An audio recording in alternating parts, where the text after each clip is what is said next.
Congress MLC Deepak Singh ने योगी सरकार से कोरोना की दूसरी वेव में ऑक्सीजन की कमी से मरने वालों का आंकड़ा क्या मांगा। योगी सरकार में स्वास्थ्य मंत्री ने तो ये दावा कर दिया कि प्रदेश में ऑक्सीजन की कमी से एक भी मौत नहीं हुई। उन्होंने दीपक सिंह के सदन में पूछे गए सवाल का लिखित जवाब देते हुए प्रदेश में ऑक्सीजन की कमी से एक भी मौत नहीं होने की बात कही है।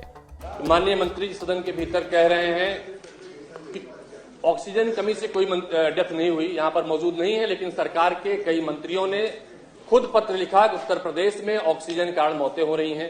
जो आज देश में मंत्री हैं, सांसद रहे उत्तर प्रदेश के, उन्होंने लिखा ऑक्सीजन के कारण मौतें हो रही हैं। इस प्रदेश के सांसद रहे जो पहले मंत्री थे, ऑक्सीजन की मांग करते रहे कि ऑक्सीजन नहीं मिल रही है, मेरे परिजन की मृत्यु हो जाएगी। और सरकार के मंत्री शपथ लेते हैं कि जो मुझे ज्ञात होगा अथवा मेरे संज्ञान में लाया जाएगा।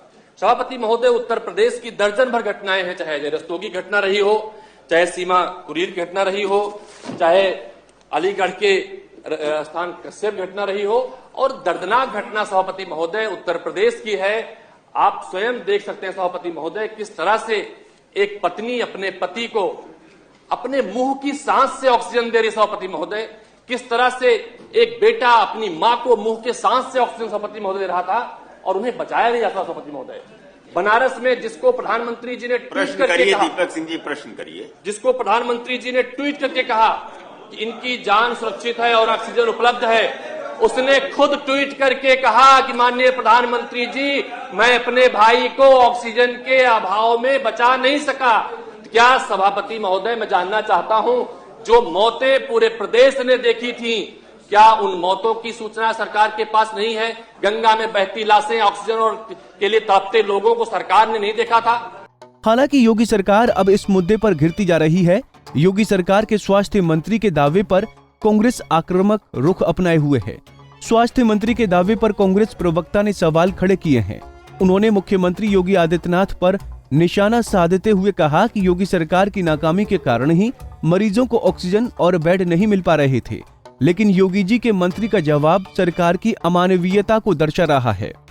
मंत्री का बयान ये दर्शाता है कि वो अपनी अकर्मण्यता, सरकार के निकम्मेपन को छिपाने के लिए मानवीय संवेदनाओं को भी तार तार कर रहे हैं। प्रदेश जानता है, देश जानता है, क्या ऑक्सीजन की कमी से कोरोना में लोगों की मौत नहीं हुई? सरकार सिर्फ अपनी जवाबदेही और अपनी अकर्मण्यता, असफलता छिपाने के लिए लोगों के जीवन मूल्यों और मानवीय संवेदनाओं को भी भूल चुकी है।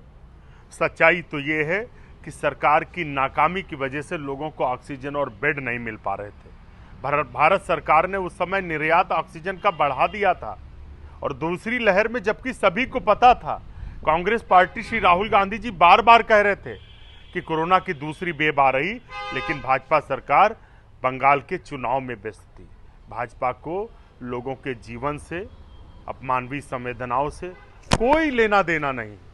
प्रदेश का और देश का जनमानस भाजपा की इस अमानवीय चेहरे को देख रहा है। आने वाले चुनाव में बीजेपी को सत्ता से बाहर करके इनको सबक सिखाने का काम करेगा। आपको बता दें कि कोरोना की दूसरी लहर के दौरान पूरे देश में ऑक्सीजन सिलेंडर के लिए मारामारी मची हुई थी। लोग ऑक्सीजन सिलेंडर के लिए परेशान थे।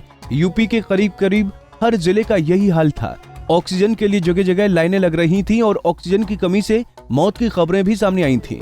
लेकिन योगी सरकार के मंत्री शायद इस त्रासदी के क्षण को भूल गए, तभी तो उन्होंने बिना कुछ जाने और सोचे समझे ही इतना बड़ा दावा कर दिया। लखनऊ से अनिल सैनी की रिपोर्ट। हमसे जुड़े रहने के लिए हमारे YouTube चैनल को सब्सक्राइब करें और नई वीडियो की नोटिफिकेशन के लिए बेल आइकॉन को दबाएं। अगर आप ये वीडियो Facebook पर देख रहे हैं तो लाइक जरूर करें और ज्यादा से ज्यादा शेयर करें। धन्यवाद।